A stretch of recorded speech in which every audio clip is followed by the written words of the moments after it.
Hi, Jeff. Hi, Lee. It's good Hey, to be Namali. back with the two of Hey, you. Namali. Again, we've taken a little bit of a break. We're in the middle of COVID still, under lockdown, and somehow Jeff managed to have a haircut. Lee is beginning to change his hair. I can see that. It's growing, True, as is true. mine. So, but really good to be back with the two of you. And we are today continuing what we started a couple months ago in recording the basic elements and a basic introduction to specifically Ken Wilber's work, Ken Wilber's integral map. So we've done already quadrants, we've talked about intelligences or lines of development, we've talked about stages of development, we've mostly worked with the spiral dynamics or Ken Wilber's basic consciousness development stages. We talked about states of awareness. And today we speak about types. And types are, I wish I remember where I read this. It's probably in some undergrad psychology class where I remember one of my teachers saying that types or personality types, to be more specific, which is what we're talking about today, that each of us had a personality that was basically set for us at around age 4. And that starting around age 4, our personality can feel like it changes, and it will change. It takes different tones and flavors and all of that, but that basically there is a center of gravity even for what we refer to as my personality type. And that for the most part remains. It can get healthier, the expression of it can be healthier, and sometimes under duress we can have more unhealthy expressions of our personality. Sometimes as we grow older, we might have a kind of a realization that, oh, I thought my personality was like this, but now as a more mature person, I see that actually it has always been this. So we'll speak a little bit about these different personality types. But types are important in the integral map because independent of the quadrants, levels, intelligences, and states, our personality types are a world of its own. So even if we study none of the other elements and we just study personality types, it's still really helpful to understand what my personality type is. And then little by little, if we expand into studying a little bit about different personality typologies that are out there, and there's many of them, but I think the gift that really comes from that is not only self-awareness, but also deep empathy for our relationships and the others whom we connect with often. And we can nurture a greater practice of patience because we realize, wow, we do the same thing completely differently between our friends, our family members. And when the less aware we are of these personality types, the more friction there can be, more conflict there can be. It's like, why can't you do it the way I do? And this can govern our lives for a very long time until we suddenly realize, well, it's personality. I would also just like to say that when we speak of personality, there are various different kinds of personality typologies that have been developed through the years. So some of the common ones when we speak of typologies that many people have probably heard of are the Myers-Briggs. A lot of people take Myers-Briggs test, at least in the US, even in high school. Sometimes they're required to take that in certain classes. There is this, in the corporate communities, two of the common typologies that people take are the DISC system, D-I-S-K, and then, or is it DISC? C. C, yes. For conscientiousness. Yes. And then there is the Strengths Finder typology that a lot of people take. Outside of corporate communities, the human design system is very popular among some people. I know somebody did that for me one time. There is in the masculine, or what should I say, in the sort of the men's groups, for example, a very popular typology is the lover, warrior, magician, king typology. I think it's Robert Moore maybe who developed that. Robert Bly. Who was it? Robert Bly. Yeah, yeah. Robert Bly. King, warrior, magician, lover. Lover. Yes. Yeah. Yes. In the Buddhist world, there are the 5 Buddha families. So Vajra, Ratna, Maitri, Karuna, and something else, which I'm blanking out on right now. But there are 5 Buddha families, and they are very tied to sort of energy. What kind of energy and energetic expression do different people have? From the yoga, we speak about the 3 doshas, for example. There's sort of families that can be seen also as types. So there's the vata, pitta, and kapha doshas, which show up in different people in their kind of metabolism and other ways. There is a typology around learning. Some people are just somehow better at auditory learning, or others are maybe kinesthetic, and for some others it could be visual learning. So these learning styles are also typologies. I think what we would like to speak about today is maybe 2 or 3 of the more common typologies that the integral community sometimes enjoys talking about or debating on, which is masculine, feminine typologies, and sort of where it gets a bit sticky because of the language masculine and feminine, even though it has nothing to do with gender, male and female, and how that could better be discussed as communion and agency, and also the Enneagram. So very popular personality typology. Many people in the integral community enjoy the Enneagram.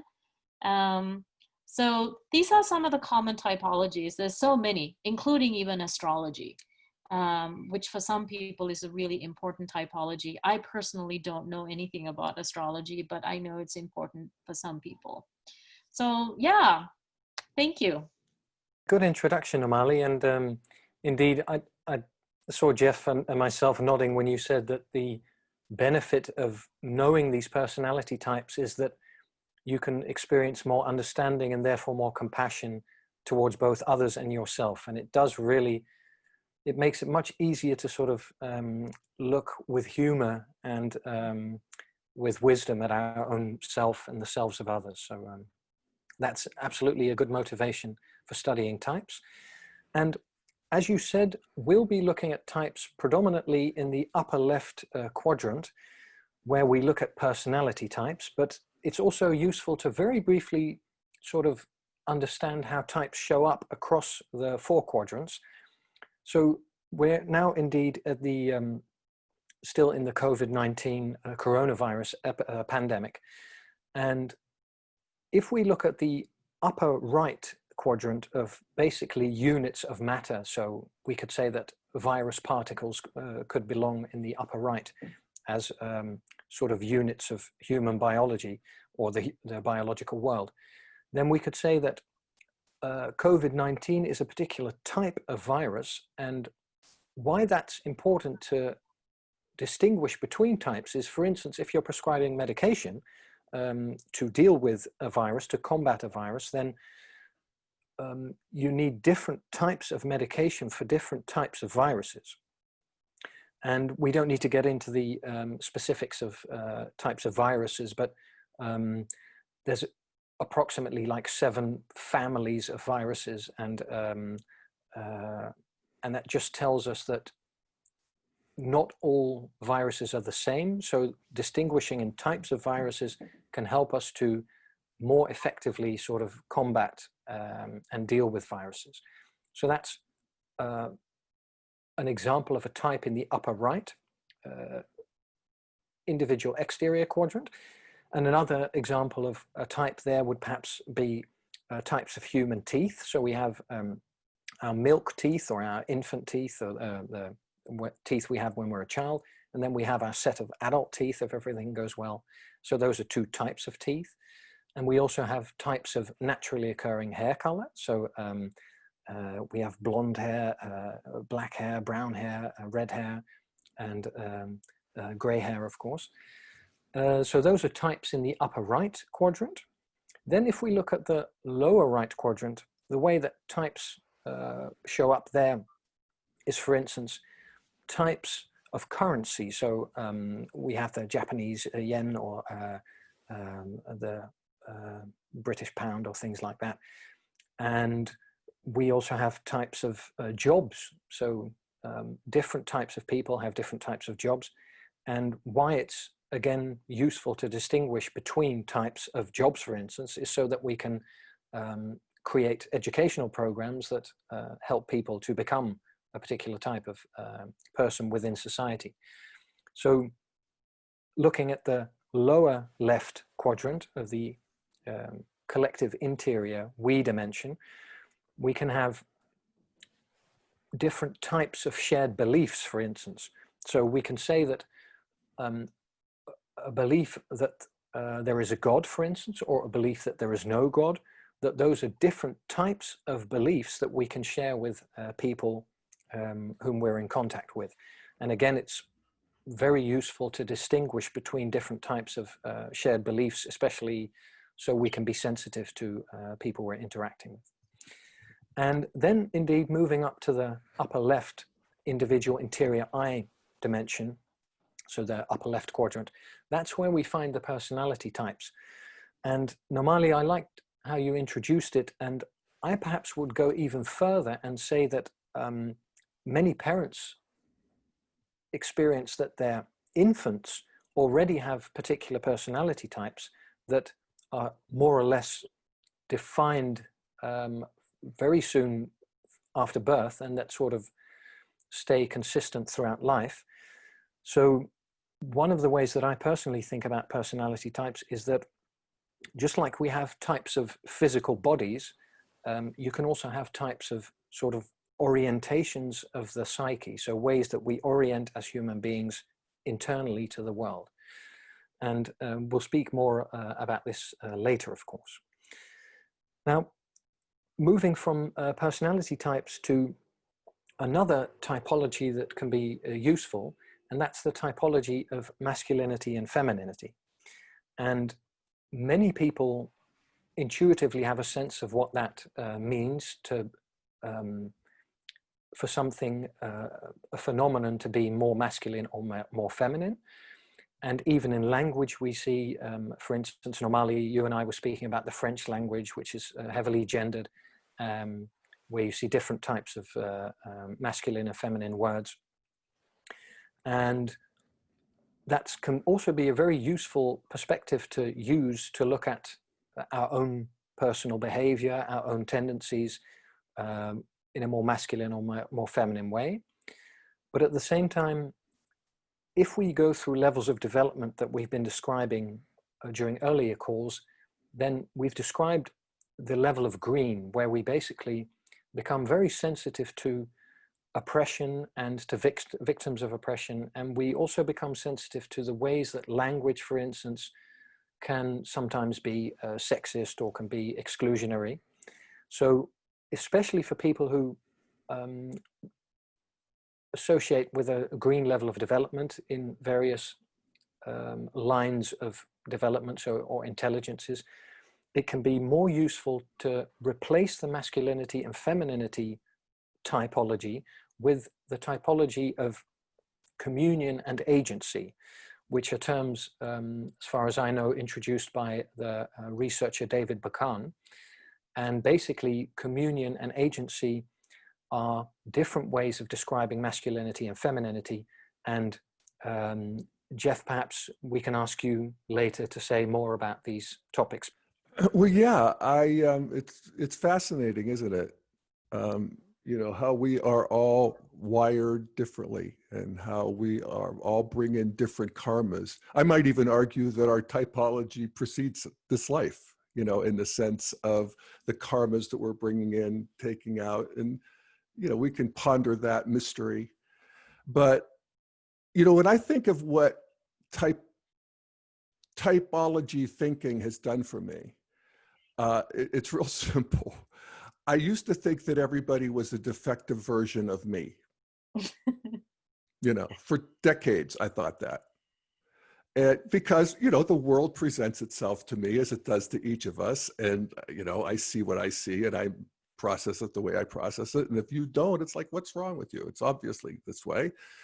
And what a relief to find out about typology in a way where I could flip that script from how could you think that to how could you think that, with a question mark, and become curious instead of critical about other people. And this is what you guys are talking about with just the increase of empathy.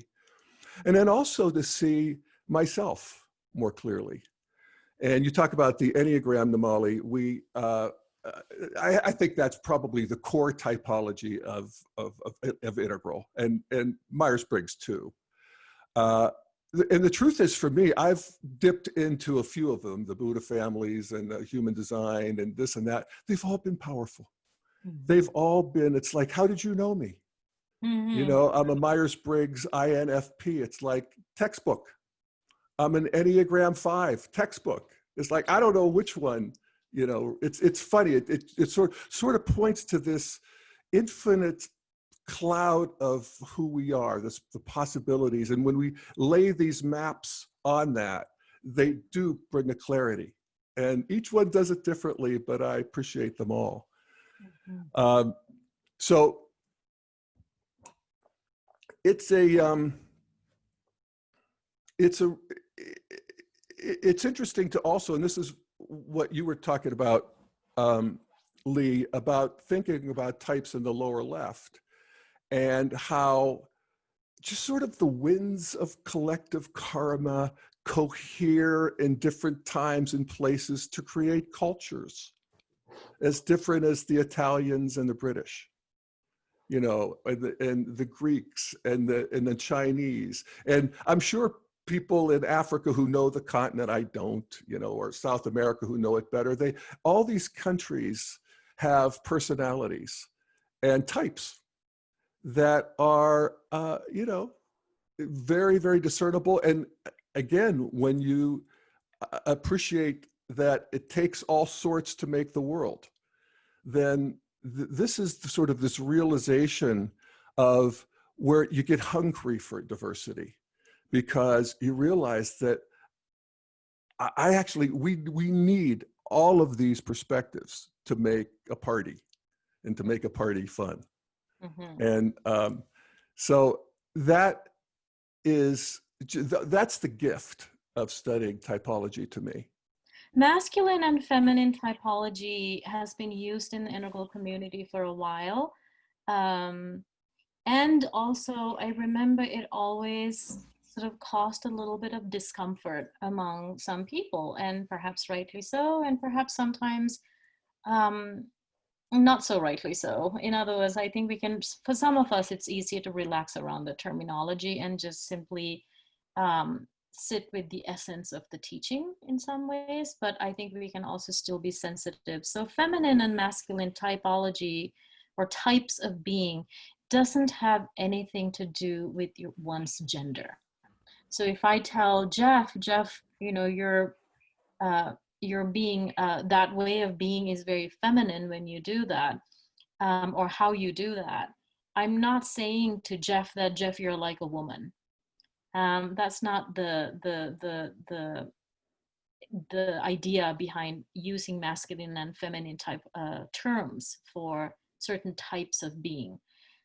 Oftentimes, and you can both add to this, I think the feminine typology is described more as being receptive and a little bit more in the moment and in communion, a little bit more kind of lacking in hierarchy to some distance. It's a little bit more communal, even though there are different stages of femininity as well. Feminine typology also can go from egocentric feminine to ethnocentric feminine to world-centric feminine and integral feminine.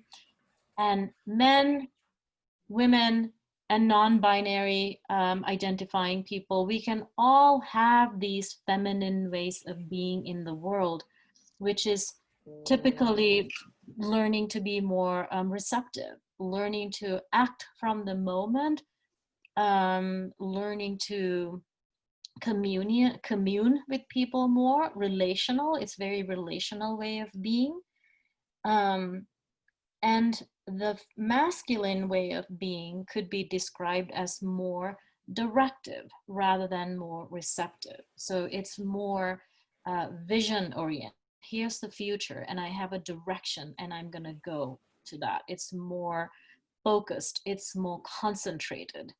And there is a certain kind of a groundedness, standing strong and firm, whereas the feminine could be more about movement and dance and flow of energy.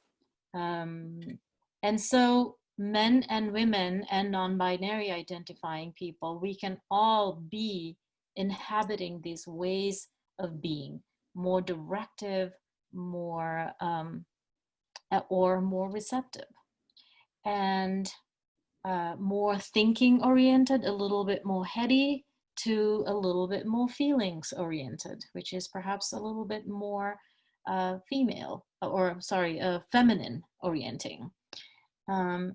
And I think what Lee was speaking about also is that through all of the first year stages, which we've already talked about, masculine, feminine works fine. David Data is one of the teachers who speaks a lot about masculine, feminine typing. But once we come to green mean, or the postmodern, first postmodern stage of evolution, terminology becomes really important. And masculine and feminine terms can be a little bit insensitive or too discriminatory or too kind of boxing people in. And this controversy comes up often. And so I think, as Lee would mention, it's easier sometimes to speak about feminine as a little bit more about communion, and masculine as a little bit more about agency, being more agentic in one's life and in one's choices and one's way of being in the world, and sometimes being more communal. I'm gonna check in with all of you, see how everybody's doing, and more receptive to the needs of the room. And I'm not so concerned about my choice and I'm gonna go get it. And sometimes people would also say, very simplistic here, father types and mother types. And a mom can be both, and a dad can be both. So yeah, I'll leave it at that. Yeah, I think that's great, Namali, and I think your summary indeed of communion and agency is very succinct. And I would add that a communion, as you sort of implicitly mentioned, also tends to focus on others and connection and care and relationships indeed, and that agency has more of a focus on basically the self and assertion and independence, and also a drive to achieve goals and compete, sometimes even at the expense of others. And as you say, to balance those two poles within ourselves makes us healthier human beings. And there's been research also about that the hyper communion or hyper agency, both of those poles exaggerated, lead to a decrease in experienced well-being.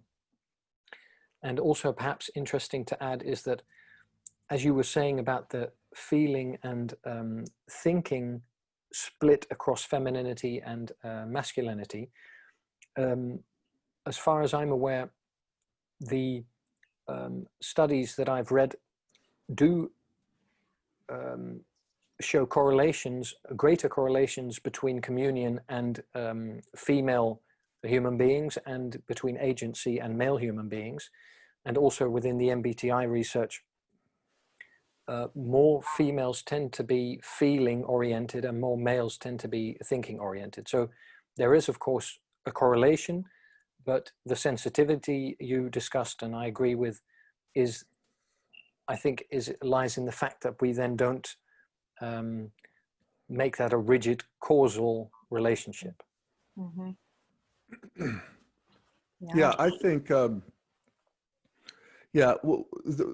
what I think is really key to what you're both talking about is that as we continue to grow and evolve individually and collectively too, as a culture, as cultures, we want to be more and more flexible with all of these, with both of these poles. These are positive poles, both of them, you know, competition and caring, cooperation, you know, those are, which one do you want? Both. You know, masculine and feminine are positive, both positive poles, and they vibrate us into life. And the more we can expand to include more of each, the better off we are. And I even wonder that about typology in general, is that as we evolve, do we just become less identified with our type? Oh, there it is. I mean, I can see the roots going down deep into the ground, but yet I'm flexible and I'm able to inhabit typically other typologies. And we can see that even in the evolution of culture in humanity, that, you know, the early hunter-gatherers tended not to have great sexual stereotypes. They didn't have, first of all, they didn't have the mental constructs around it, and they didn't have the time. That everybody got to do, you know, what they could, and everybody was appreciated for what they could do. And you can still see how men and women, the roles, as particularly as tribes, and then warrior empires, and then finally the patriarchy gets installed, and we have these very rigid sex role stereotypes, and we could see that still at work in the world. And you know, we can see, if we look back at our parents and grandparents and great grandparents, you know, the evolution is moving so fast that we can see that here we are now with this great social experiment in gender fluidity that I think, you know, is right on schedule.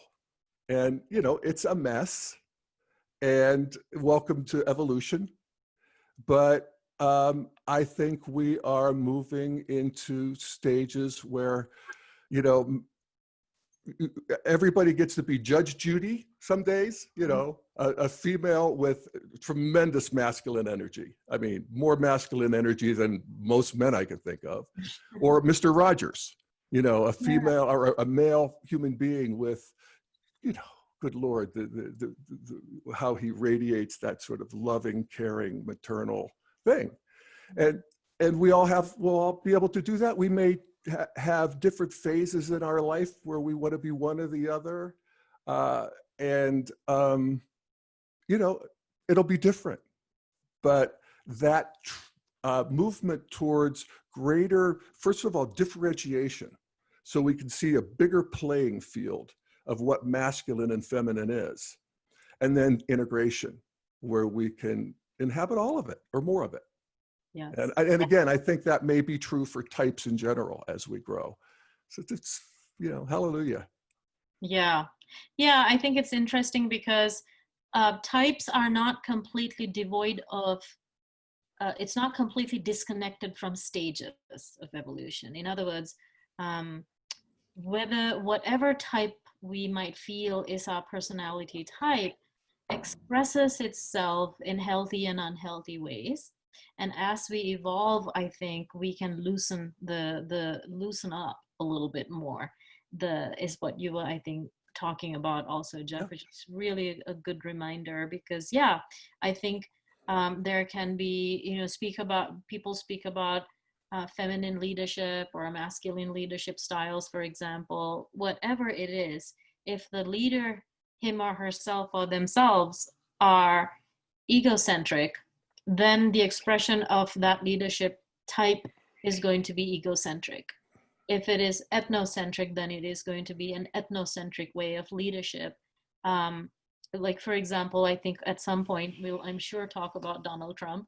And, you know, and how more evolved leaders might express their personality type in healthier ways, and they're able to kind of spread their wings further and touch other types with less friction, and more friendliness, and more able to embrace, and curiosity to actually even fit other types, to kind of try other types on certain days. Yes. Like today, Yes. I really need to be, we'll talk about the Enneagram maybe nextly. Is like today I'm going to be an Enneagram 8. Like I've actually done that, the kind of thing when I really have to get something done sometimes. I'm going to be total masculine today. Yeah. Yeah. Yeah. Well, and one of the things about the Enneagram, just as a little preview that I love, is that it shows you that as you evolve, you know, you see what type you are, and you see what's next in my evolution is likely to be this type. And so as a 5, I want to evolve into an 8. So I want to bring as many 8 qualities of, you know, decisiveness and, you know, taking action and, you know, not worrying so much about breaking some eggs to make an omelet. That's an 8. And I'm better when I have a conscious, you know, when I bring that on consciously. Yeah. Yeah. Yeah. Yes, and I think that's a good segue into the Enneagram typology. And as with all typologies, indeed, the more self-aware you are and the more developed you are, the more easily you can access these sort of typology structures that lie outside of your personal preferences, because you become less attached to your personal preferences. And bored with them. Yes. Also. And they're not always as effective. So Yeah. So to very briefly introduce the Enneagram, we would like to sort of just give a sort of soundbite per type. And there are 9 types within the Enneagram. And the Ennea is the Greek word for 9. And gramma is basically a drawing. So it's a sort of a diagram of 9 types. And for type 1, we can think about type 1 as a person of strong moral principles who is likely to be disciplined, reliable, and precise. And we can think of type 2 as a loving people person who is likely to be caring, social, and helpful. We can think of type 3 as an ambitious achiever who is likely to be energetic, adaptive, and driven. We can think of type 4 as a passionate individualist who is likely to be imaginative, sensitive, and creative. We can think of type 5 as a seeker of knowledge who is likely to be curious, insightful, and good at logical reasoning. We can think of type 6 as a seeker of safety and security who is likely to be attentive, cooperative, and trustworthy. We can think of type 7 as an enthusiastic pleasure seeker who is likely to be spontaneous, lively, and optimistic. We can think of type 8 as an assertive influencer who is likely to be decisive, persistent, and an effective leader. And we can think of the final type, type 9, as a seeker of harmony who is likely to be peaceful, agreeable, and kind. So just giving that sort of brief overview, perhaps we can discuss examples, either personal examples or cultural examples of types and perhaps their talents and pitfalls. Any reflections from you, Jeff, or you, Namali?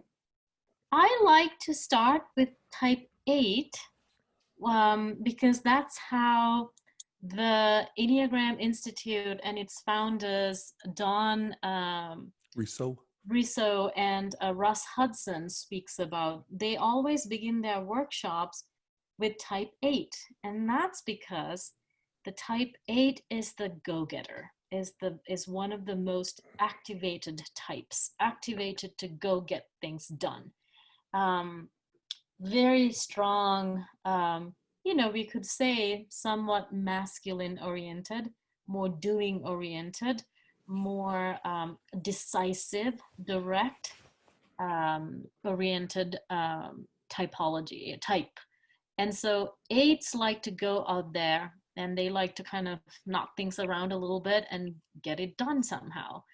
And eights can also, well, I'll just stop at that. And maybe, Lee, it might actually be helpful if I hear the little description that you gave of eights. 8 is an assertive influencer who is likely to be decisive, persistent, and an effective leader. Yeah. Who do we see as an 8 in our community? What perhaps can we think of personalities, dead or alive, that we encounter? Maybe we see this in movie characters or books that we've read. Where do we see 8?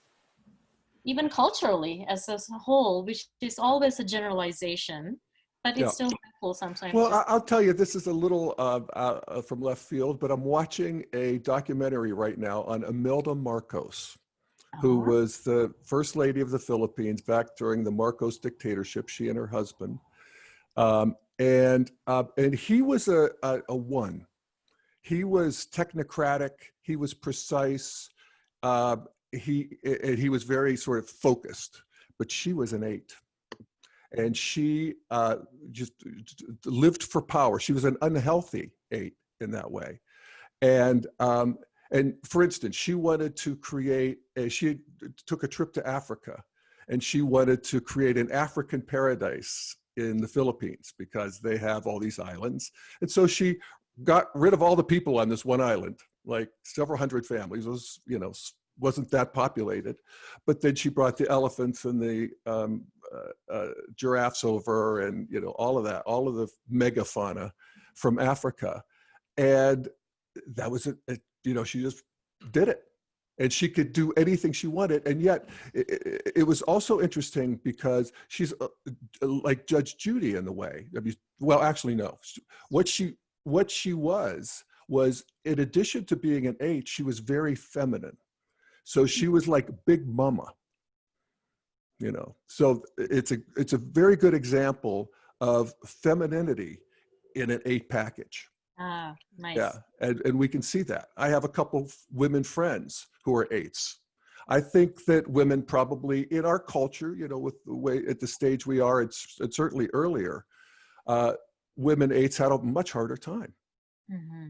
Because they want to get things done. They're not so concerned about people's feelings. They're more concerned with getting an actual result. And for those of us like me being a 5, I'm happy to just think about it. Mm-hmm. I'm happy to think about it until the cows come home and nothing gets done. And so this is why we need each other, and we need to appreciate each other, even though we drive each other crazy. And that's sort of, we did a list of these types with all their best qualities, and these are the healthy versions. But each one of them is a nightmare, in their own way. Yeah. And we want to notice that too, because it becomes, to the degree that we sort of become conscious and grow, it becomes fun. To actually, I could look at my personality as like, I want to take it out for a walk on a leash. You know what I mean? It's just, you could see it instead of be it, and it becomes amusing. You and I, Namali, we've been friends for a long time, and we have, very much enjoyed the foibles of our type downsides, you being a 4, me being a 5, so that's part of the fun. Yeah. Exactly. Yes, I would say that type 8s, when they're at their best or at their most powerful, they can really have an extremely visible effect within society also. And that can be both positive and negative indeed. And some of the autocratic leaders of history have indeed been type 8s. So Stalin, for instance, is somebody who many people associate with the 8 typology because of his forcefulness, his ability to indeed mobilize large numbers of people to in the direction of a collective goal, but also his sort of ruthlessness, his tendency to purge. So to sort of eradicate test people, their loyalty, and then eradicate large numbers of people from his ranks. And so that ruthlessness indeed, Jeff, that you were describing, that enables 8s to get things done, that can, when it's not healthily managed, it can also become basically homicidal or very pathological. Yeah. So. Yeah. Look at human history. And an 8, a red 8 ain't pretty. You know, 8s at that stage of development, nobody's pretty at that stage of development, but yeah, 8s particularly. And I would say that that is the autocrat profile, absolutely. And I think sometimes it gets mixed up. If we think of Trump, for instance, we can finally talk about Trump. Is he an 8 or is he a 3? Mm-hmm. You know, because 8s aren't as concerned about the trappings and the, you know, the gold toilets as 3s are. You know, the 3s like the bling. And so I don't know. What do you think, Namali? Do you have an opinion on that? I've wondered about that also. He's so... It's a controversy among in the Enneagram world, I know. Yeah, exactly. I think I'm actually just now looking at the Enneagram Institute website, and they have him under type 8. Mm-hmm. So, but I know I'm not completely fully convinced myself. Right. I think we have to be careful when we speak about type 8. I know that like we all have this judgment or experience that 8s can be intimidating because they're so kind of focused and they really want to go get things done. And honestly, it really comes from a place of at their healthiest level of development, they really just want to see good things happening in the world. Don't waste your time, people. Let's do this. That's the driving force, and it's a beautiful force, and they're willing to challenge you for that. And so, and they're, you know, I'm just kind of, again, reading from if anybody wants to read about the 9 different types, I would like to recommend the Enneagram Institute website. It's got a really wonderful in-depth descriptions, and you know, they're best at self-mastering. This is from the Enneagram Institute website. They use their strength to improve others' lives at their best. That's what they really want to do. They can be utterly selfless and becoming heroic and magnanimous and inspiring. And every type has a basic fear. And for the type 8, their basic fear is being harmed, losing control of their own lives.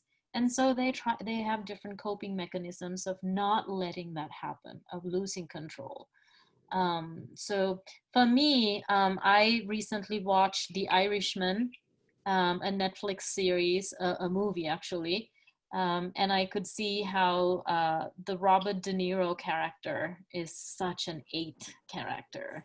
Robert De Niro himself is perhaps an 8, I don't know, in real life also maybe. But some of the people that this website mentions includes Winston Churchill, Mikhail Gorbachev, Saddam Hussein, Senator John McCain, Pablo Picasso, Serena Williams, Aretha Franklin, Queen Latifah, who I love. Let's see, Frank Sinatra, Betty Davis, Sean Penn, Matt Damon, Alec Baldwin, Roseanne Barr, Barbara Walters, Rosie O'Donnell, Tony Soprano, the character. Oh yeah. Which is very much like The Irishman, which I saw. Mm-hmm. Good. Yeah, right on. Yeah, I was very close. I am very close to a number of 8s, but one I think of, I worked with very closely, and he would insult people without realizing it. And his drive to get things done and not worry about feelings had people afraid and off balance. And he could never understand it, you know, because he really did just want to create this great thing. And he did. and it was for the benefit of all. But he didn't have the antenna for the some of the fallout and feelings that and as I think about it, nor should he have if we actually want to get something done. I mean, this is just the way people show up. I mean, and actually, as I think of him, he's grown over the years and it's far more skillful and far more conscious now. But at his 8 height, he was fearsome. Mm-hmm. Yeah, cool. Yep. Well, let's talk a little bit about type 9 then. After 8 comes 9. Type 9 is a seeker of harmony who is likely to be peaceful, agreeable, and kind. Perhaps that's also good to add first, is that we're describing all of these types as if they're sort of isolated people, but I think the example of Donald Trump quite accurately describes that each of us is, of course, a composite of multiple sort of facets, and that we all have access to all of the type behaviors, but that we sort of tend to prefer, or we've become quite good at, or we naturally orient towards only a limited number of behaviors associated with a limited number of type numbers. So in my experience, type 9s are people who basically want everyone to get along and want everything to be, indeed, to be peaceful and to be calm and friendly. And it's typically very nice to be around 9s because they give you a whole lot of space. And an ex-girlfriend of mine, for instance, associated very much with type 9. And one of the things that I learned from her was that whenever I displayed behavior that I found annoying about myself, for instance, being hypercritical as a self-identified type 1, that she would then communicate my behavior back to me in a way that wasn't judgmental, so that made it possible for me to accept that behavior about myself. So for instance, one time when I was very critical about something, basically what she said was, oh, I see that you have a natural tendency to want to control as much of your life as possible. And I thought, well, that's actually a good way of seeing it, and sort of a very positive way of seeing that. And that made it possible for me to sort of experience myself from a more friendly perspective also. So that made my inner voice become kinder. And I think that's something that type 9s are good at, basically getting people to feel okay about themselves and also about others, and why they're sometimes called mediators, because they can sort of bridge understanding between different people. And the sort of downside of that is that sometimes type 9s can be out of contact with their own inner experiences and their own emotions, and they can be exploited, or they can be taken advantage of in ways that they only later sort of come to understand. So that would be my sort of initial description of a type 9.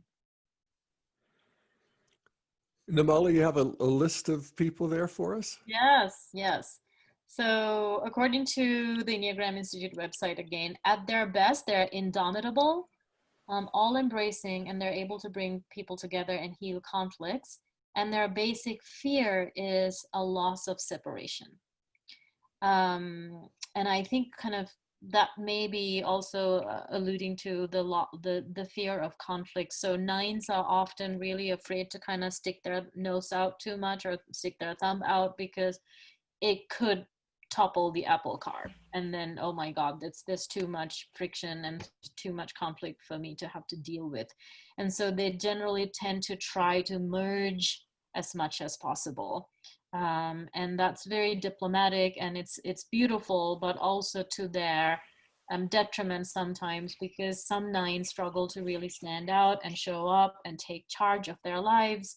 and there can be a lot of frustration around that, especially mostly for other people in their lives who feel like a 9 is sort of disappeared. So some of the examples are Queen Elizabeth II, Claude Monet, Norman Rockwell, Abraham Lincoln, Dwight Eisenhower, George W. Bush, according to this website, General Colin Powell.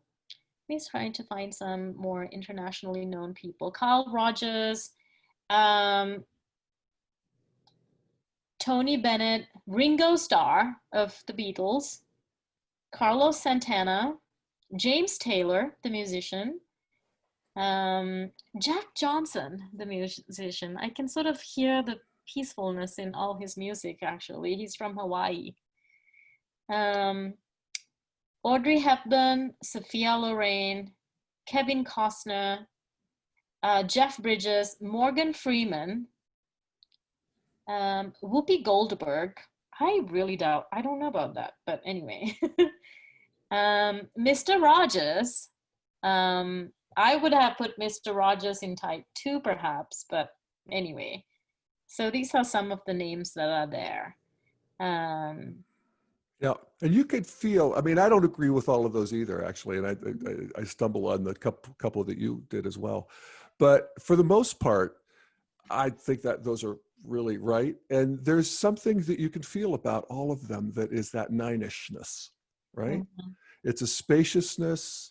It's on the downside, and 9s, you know, I'm sorry, but, you know, some of the most vivid, what arises most vividly to me about these types is what drives me crazy about them. Uh-huh. And 9s drive me crazy. If they're, you know, if they're just like, where are you? You know, it's like, I thought you were there and now then I can't, and then give me something. But that's how it feels. And that's that 9 thing that I grew up with a 9, and I have some allergies to it. But now I can notice that. I cannot make it about them, although I could still see what's healthy and what isn't maybe. But I don't think it, you know, it shouldn't be happening. And that's a nice shift for me. Yeah. I wish I could think of a sort of you know, I sometimes think of Jesus, as the character that we know of who Jesus might have been as a 9, perhaps. Whereas Buddha feels a little bit more of a type 5, perhaps. So when we get to that, but yeah, 9s are loving, kind people, and I think the 9s are so needed at meetings. For example, they can really sort of calm the energy down if it gets too hot, too heated. Every type is needed at the meeting table, at the conference table, for sure, every type. And so 9s, we love our 9s. And sometimes, yes, we want to kind of put our hands on their shoulders and like wake them up. Come on, wake up, give me something. I love what one of my teachers, Gail, who teaches the Enneagram, when I took one of the trainings, she said, 9s tend to sit in the back of the room, and if they can, they'll merge and blend into the couch. And they'll just sort of disappear. And then all of a sudden, when they have something to offer, they're very particular when they show up, and they really show up almost in the way that a 3 would. And they have the perfect thing to offer to the room, and it's full of wisdom, and it's perfectly and carefully thought about. And so anyway, so let's move on to type 1. It's also useful to mention that essentially typologies work best if you read the typology and familiarize yourself with the typology and then self-identify, because to sort of type someone at a distance is always it's very difficult, and but it's good as an exercise, but it's also useful, of course, to be aware that that it's perfectly possible that if we were to type someone as a particular type and they themselves would type themselves, that there could be a discrepancy between the two perspectives. Mm-hmm. And that might be a very good introduction to the type 1.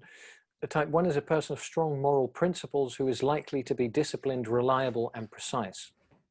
And as you can see, precision is always very much in my awareness as I think I identify very much as a type 1, and I'm always striving, for instance, in discussions like the one we're having, to be as precise as possible, not to leave anything out, to sort of make sure that we're sort of bulletproof in the theoretical domain and things like that. So I think that gives some insight into type 1, into the sort of process that's going on internally of sort of needing to or wanting to be correct and right and good.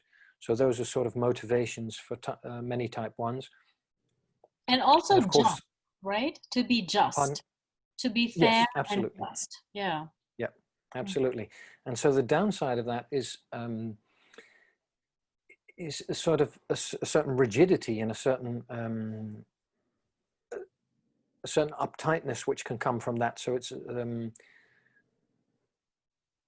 so type 1s often sort of need to purposefully relax and to sort of let go of the need indeed to sort of be in control of the conversation or managing the details of certain phenomena. So one of the dangers, of course, of being a type 1 is if you're looking at how things can be improved and how you can be the most complete and the most precise, then what can often happen is that you're very critical of reality and of other people and of yourself.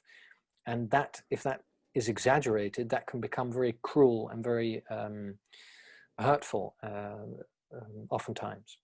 So that's at least my own personal perspective on the type 1. Mm-hmm. And according to this website that I'm reading off of, at best, they're wise, discerning, realistic, and noble. And I really appreciate that sense of being noble. I really feel that in a lot of ones that I know, and can be morally heroic. Their basic fear is of being found to be or feeling as though they are defective. And of being corrupt and evil, or to feel like they're being seen or judged as being corrupt or evil.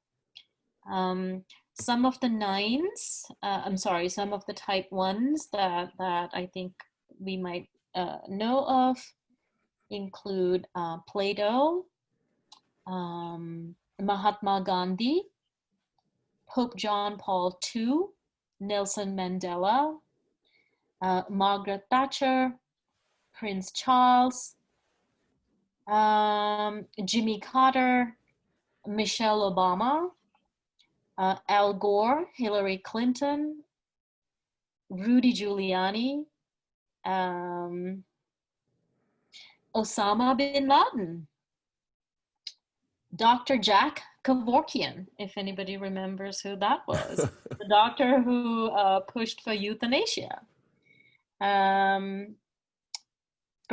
George Bernard Shaw. Let's see. George Harrison of the Beatles, Celine Dion, Ralph Nader, Noam Chomsky, Keith Olbermann, Jerry Seinfeld, Bill Maher, Tina Fey, Jane Fonda, Meryl Streep, Captain Sullenberger. There was a movie made of him and his. He's the captain who landed the plane in the ocean, I think.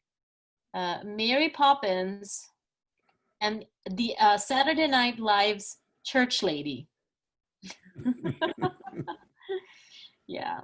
So I think in some ways, in different ways, these people are trying to reform something in some ways. There's something that is broken, something that is lacking in integrity from their own worldview, even if it is Osama bin Laden or Hillary Clinton.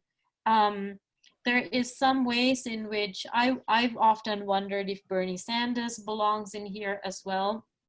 There is something that they feel is very unjust, and we must reform it. We must bring justice to this.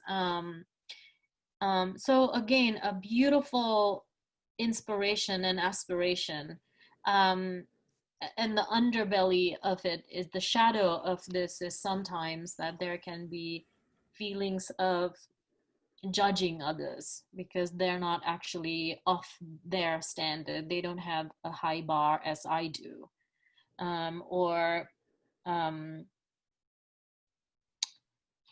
yeah, and so it can go into sort of feeling a bit righteous at times. And yeah, I think that I will leave it at that. I don't know if anybody else wants to add anything. All I can say about the ones that I have known in my life is when I have appreciated them as for what they have to offer and found the right place for them in my life, so to speak. I was particularly thinking of when I was hiring and managing people. Wow, what a prize to get a good one. Mm-hmm. Because you knew that they weren't going to BS. You know, they knew that you knew that they were going to tell you the way it was. Mm-hmm. And that's really so powerful, especially for, I'm an intuitive type. I tend to like go off in my little mental fantasies. And I would always love it, but a one would bring me down to earth. Mm-hmm. And so there's my appreciation for ones. Welcome ones. Yeah. Anything else you want to add, Lee, and then move to the next type? No, I think that's quite complete. And I mean, I have a large number of things that I could add because they've come up during the conversation, but none of them are functional at this moment. So, well, Lee, let me just ask you, because you're a one. What's it in terms of the evolving one? Where do you feel like what's next for you? And in fact, where in terms of the evolution of types, where does a one evolve to as they become more evolved, so to speak? well, they go to 7. That would be the integrative move based on the Dom Riso and Russ Hudson's work. So the 7 would be the enthusiastic sort of pleasure seeker. But in Susan Rhodes' work, a sort of positive psychologist who also has written a book about the integral Enneagram, she basically postulates that you can see both the sort of integrative direction of the 7, but then also the 4 would be the disintegration direction, that those are actually sort of both poles that you can access healthily or unhealthily both. Yeah. But as to say, what's the sort of the self-transcendence level of the one that I've experienced is that I often get feedback from students and from clients that they very much appreciate how non-judgmental I am, and that I sort of create space that anything can be discussed and anything can be addressed without judgment. And that is something I'm capable of, and but at the same time, it's also something I have to manage. So it's also something I'm doing. I'm sort of then accessing the best of myself. I can feel myself doing that in that moment when I'm creating that space. But at the same time, there are many moments throughout the day when I'll just notice sort of this mental chatter where a great deal of judgment comes up. So it's something that I think is the result of having had to sort of tame a personality type, that you sort of become very good at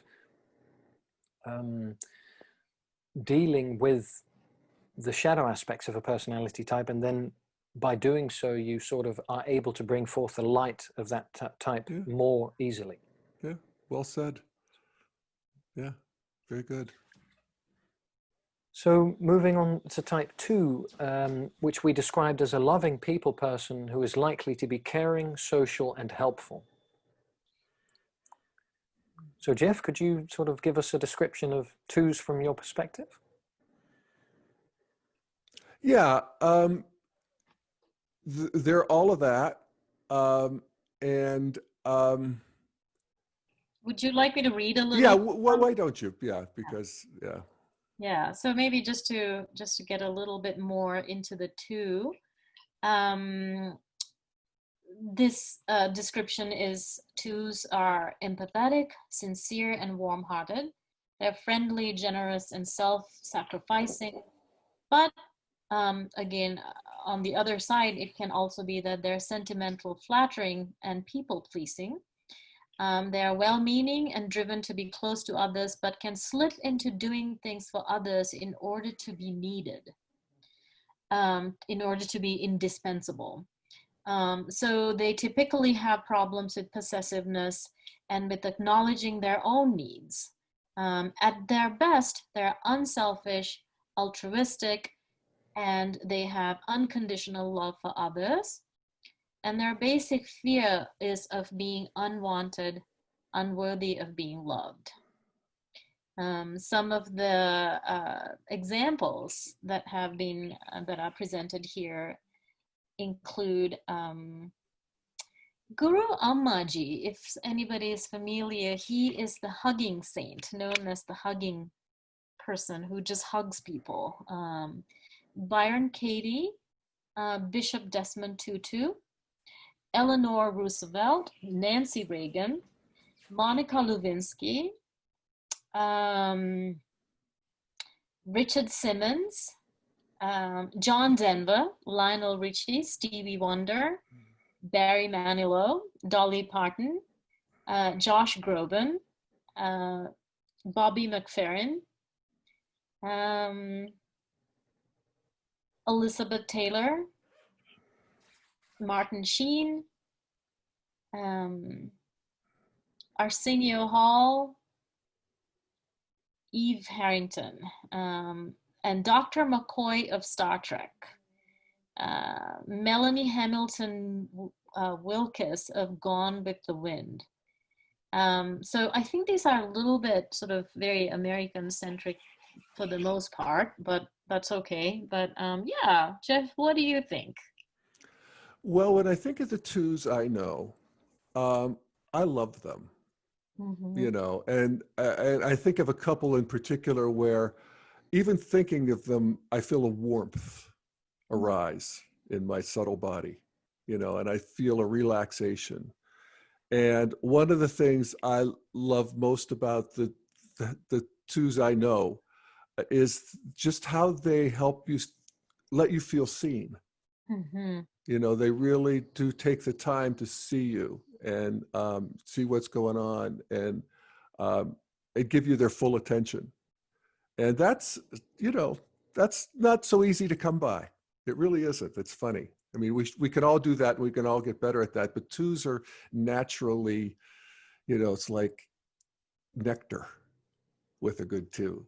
Mm-hmm. Now, the downside is, and I've run into this myself because I loved it so much, I took advantage of it and they let me, and then they got all mad, you know, and I don't blame them. And I've learned from that. I've learned to, you know, be gentle on your 2s and know that they need it. They need love back and they need to be seen back. And that has been a hard one lesson to me in a couple instances, but you know, here we are. Yeah. Yeah, I would indeed say that the 2s that I've interacted with, they're stunning in the level of sort of love and attention they can provide to others indeed. And at the same time, it can be overwhelming what they give. And it can sort of either create a disbalance within the relationship that that makes it sort of harder and harder to relate to 2s in a mutually respectful way, because there's so much sort of energy going in one direction that it becomes almost impossible to sort of keep the balance. but for twos who are self-aware and who can take care of their own needs. I know one person in particular who is so good at making other people feel that their needs are being met, while at the same time also taking care of her own needs. That's really inspiring. Yeah, it's wonderful to see. They're in some ways what you described as the sort of the caring, loving people person in the Enneagram. I somehow see energetically as like this wonderful mother energy. That twos are so generous in sharing with the world. And then, yeah, unfortunately, sometimes they want so much, and they desire connection so much that they give of themselves so fully that sometimes they actually forget to listen to their own needs. So they are at the bottom of the pile sometimes, unfortunately. And on a kind of a shadow way, the mother becomes, if you put the letter S in front of mother, they can also then smother. So that can happen. And I often think of this character of Glenn Close in Fatal Attraction, sort of the very unhealthy expression of I'm so needy that I'm the absolute only one who can love you as much as this way. Nobody else will love you in the way that I can love you. And so that can turn violent. It can turn very prideful. I think pride is one of the healthy and the not so healthy aspects of pride is a two characteristic in a way. But yeah, I would have put Mr. Rogers in type 2, but yeah, it's the helper. They are always really wanting to help. They really want to take care of you. They'll be the one to bring you the glass of water if they hear you coughing. And yeah. And he may be something, a phenomena that I think we sort of touch on here, which is people who are operating at a high level. Often you can see a couple things in them. You can see more than one. Yes. And I can definitely see both 9. I can see him being a 9, and I can see him being a 2. So, but he's an extraordinary person. Yeah. And so. Yeah, exactly. And I was also wanting to say, when we speak about typologies, personality types, we have to remember that we as individuals are seeing the world and other types through our own type, through our own lens. So we have to be careful and really remember and be self-aware of that fact that I might see the world and make judgments as the 4 that I am. Yep. And you might do that as the 5 that you are, and Lee as the 1 that you are. So whenever we speak about types, this is why we always remember that we're not doing this to kind of just very simplistically put people in boxes. We do need to be aware that the boxes are perhaps created by us. The teaching itself is not trying to do that. So type 3 we described as an ambitious achiever who is likely to be energetic, adaptive, and driven. So in my experience, type 3s are sort of always working to perfect themselves or to be as good as possible at doing something in the world in the most effective and most impressive way possible. And one of the things that is interesting about the type 3 is that they are able to project a sort of image of themselves that is impressive, even if in the background there's a lot of things going on that are not so impressive. So with many of these types, sort of the dysfunctional type really sort of makes clear what the talent is also. So I think, for instance, of somebody like Ted Bundy, who was an American serial killer, who is extremely charming, was, and was able to sort of make people trust him because he knew how to fake sort of the things to say and the way to posture, to maintain body posture and things like that. So he was able to build up a facade and make people trust him, and then basically murder them. And the type 3 perhaps can be seen as someone who can do this in a very negative way, but who can also do this in a very positive way. So for instance, the American inspirational and motivational speaker, Tony Robbins, who basically made himself into a very successful business person and a person who inspires people both in the United States and across the world by sort of being the best version of himself and also then encouraging people to be the best version of themselves.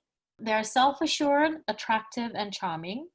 Ambitious, competent, and energetic. They can also be status conscious and highly driven for advancement. They're diplomatic and poised, but can also be overly concerned with their image and what others think of them. They typically have problems with workaholism and competitiveness.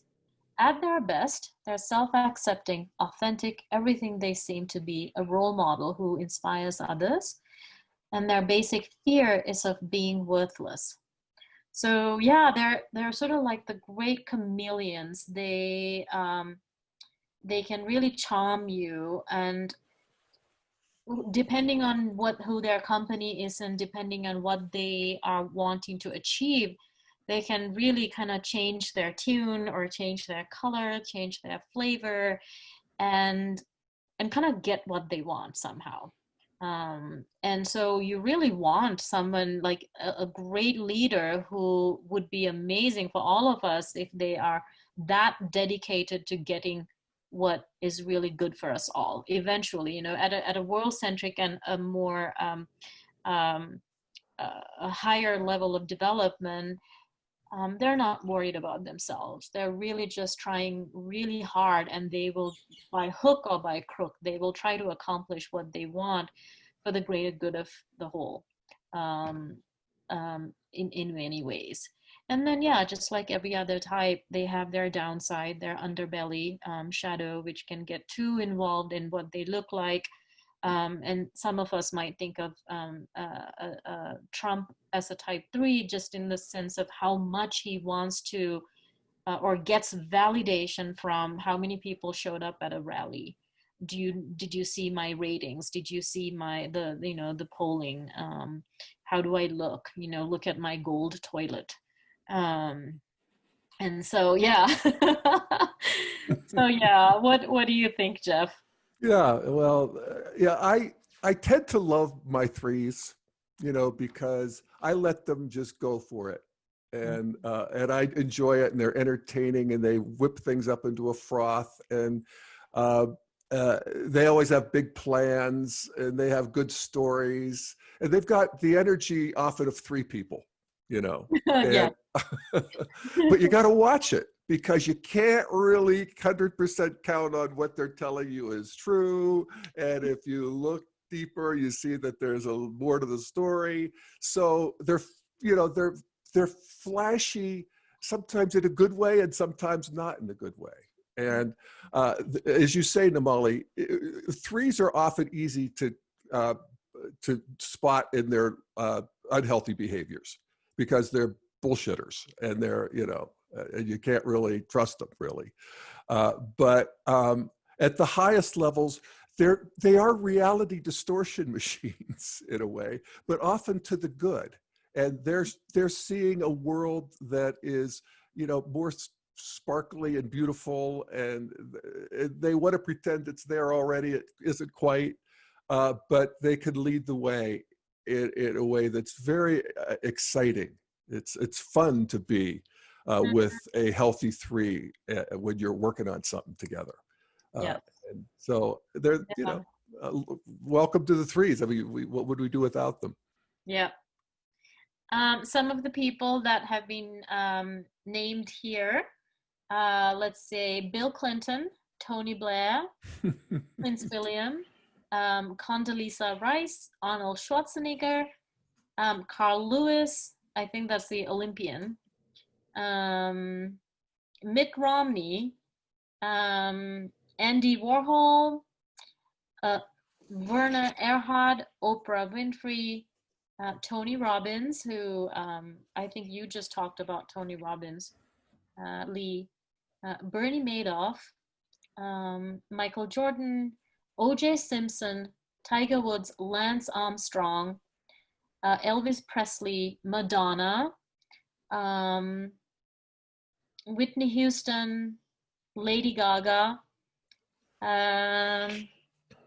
Tom Cruise, Ben Kingsley, Jamie Foxx, Richard Gere. A lot of entertainers. A lot of entertainers. A lot of actors, entertainers. Yeah. Yeah. They're entertaining. Absolutely. You know? Somebody who wasn't mentioned is David Bowie, who I think many of us would agree is a type 3, certainly given his career during which he sort of transformed himself each couple of years to be a different persona, a different sort of mask to present to the world, and in a way that was very skillful, very creative, and very, I think, innovative in within the world of music and also film, of course, and art. So indeed, they can be very inspiring people who play with perception. Yeah. Very good. Moving forward to type 4, we've described type 4 as a passionate individualist who is likely to be imaginative, sensitive, and creative. So from my experience, type 4s are, well, if I think of one of the most successful type 4s that I can think of, that it would be Prince, who was basically a musician, of course, who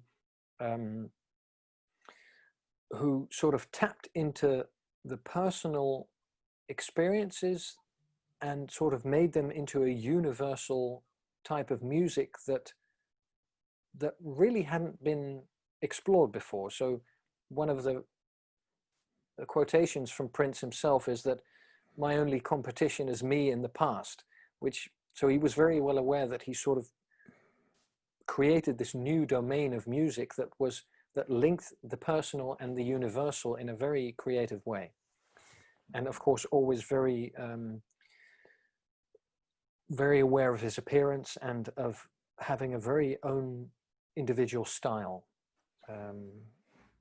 And of course, the shadow sides of type 4s are typically that because they're so in contact with their experienced individual interior upper left quadrant, that they can be swept away by both positive emotions, negative emotions, positive thoughts and negative thoughts, and can experience quite turbulent inner states. Mm-hmm. Yeah, absolutely. And so I'll just read a little bit again. 4s are self-aware, sensitive, and reserved. They're emotionally honest, creative, and personal, but can also be moody and self-conscious. Withholding themselves from others due to feeling vulnerable and defective. They can also feel disdainful and exempt from ordinary ways of living. They typically have problems with melancholy, self-indulgence, and self-pity. At their best, they're inspired and highly creative. They're able to renew themselves and transform their experiences. And their basic fear is that they have no identity or personal significance. Some of the personalities that are named here include Rumi. So I would probably add that again in type 4 also. We'll probably see a lot of poets and artists and people who somehow are in the aesthetics world. Especially tortured artists. Exactly, yes. Exactly. So 4s, they can have a turbulent inner world, I think is what Lee said, which is really true. And as a healthy 4s in that case also can be a lot of therapists, for example, because they can also hold space for a lot of inner turbulence in others. They can kind of hold the full gamut of like from one polarity to the other polarity of one's emotional existence and emotional reality. So there's Rumi, Frederick Chopin, Tchaikovsky, Gustav Mahler, Jackie Kennedy Onassis, Anne Frank, Anais, I don't know how to say this name, but Anais Nin or Nan, one of I actually Anais Nin. Anais Nin. Anne Rice, Frida Kahlo, who I love, and I'm a type 4, so Hank Williams, Billie Holiday, Judy Garland, Miles Davis, Joni Mitchell, Bob Dylan, Leonard Cohen, Sarah McLachlan, Annie Lennox, Stevie Nicks, Amy Winehouse, Marlon Brando, Angelina Jolie, Kate Winslet, Nicolas Cage, Johnny Depp. So yeah, so there's a few. What do you think, Jeff? Well, yeah, you could feel the fourness in that group of people. And again, I might quibble here and there, but they bring us such beauty. And often at the, it's that knife in the heart kind of beauty, where there's a tragic, sometimes quality to it, a romantic, definitely quality to it. But the beauty is liquid, it's luscious. And I have, it's in some ways, the 4s in my life have caused me caused me a lot of pain and trouble in a way. But hallelujah, because they had, they were aware of something that I wasn't, and oftentimes it's, I offend them. I don't know why. There's a way in which I don't feel like I can ever love them properly, in a way that's good enough. There's a victim quality. I'm talking about some unhealthy run-ins I've had with 4s. On the upside, they're so fun, really. I mean, it's an odd word to use, but they have such a view of, and I think of my relationship with you, Namali, I don't know anybody who could literally create beauty in a room like you can. I mean, I don't get it. It's like magical. We had the Integral Center together, and I've told this story, but I would come and I would set up these rooms for groups to come in and do work and whatever, and you would come in and like roll your eyes, and thank God, because 10 minutes later it would have the candles and it would have the drapes and it would have everything was harmonious and beautiful, and it was like, wow, how did she do that? So welcome to the 4s to my life, but everybody's a sort of a pain in the ass at the same time, right? Yeah, yeah, absolutely. And I would also add that that the type 4 is also somewhat outside of sort of regular average life, so to speak. So there's a sort of depth to type 4s that there's also sort of alienation, as if they're never part of the group they're in, which also makes them very interesting and also interested in the darker aspects of human behavior and things that are unseen and not always present. So at least the type 4s that I know are all very interested in dark humor also. Mm-hmm.